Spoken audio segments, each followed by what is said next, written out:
สบายดีเนาะสบายดี俺は自分にวัน嘘นี้เราをつくようなชีมาแนะ奴はนำกิจกรรมเล็กๆน้อยๆของ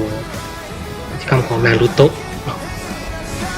นี่แนะนำไปที่ว่ายังบ่ฮู้กันไปเฮ็ดเพิ่นเนาะก็เมื่อเฮาเข้าตัวนี้เลยเนาะเข้ากิจกรรม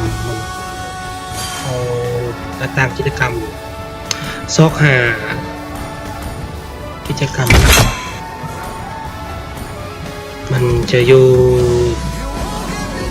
ซอกว่าโปรแกรมแฟนสร้างสรรค์มันให้ซุ่มกิจกรรมมีหลักโดยมีเอ็กซ์ซุ่มกินอีพิษนะซุ่มเอา iPad Pro ซุ่มเอา iPod Max นะเอาไปเลยนะกดไปเลยแล้วมันจะเด้งเข้ามาหน้านี้เนาะให้สังเกตว่าไผที่ยังบ่ได้ล็อกอินเนาะให้สังเกตเบิ่งตรงด้านขวามือทางเจด้านขวามือ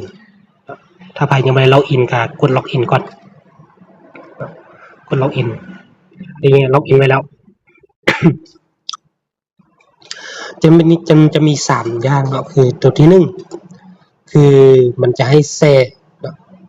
ให้แชร์ให้10คะแนนตัวนี้ให้แชร์เนาะแชร์ไปลิงก์ต่างๆบ่ว่าสิเป็น WhatsApp แชร์ไป Facebook ลง Facebook ให้แชร์มันจะได้10คะแนนตัวที่2มันจะให้สร้างวิดีโอสร้าง TikTok บ่หรือว่า Instagram หรือ YouTube Facebook สร้างแล้วก็เอาลิงก์มาวางใส่เนาะวางใส่ปรากฏไปเลยจะได้50คะแนนตัวนี้แล้วตัวที่3ให้ล็อกอินแต่ละมือ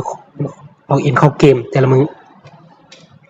ล็อกอินเข้าเกมจะให้10คะแนนเนาะ10คะแนน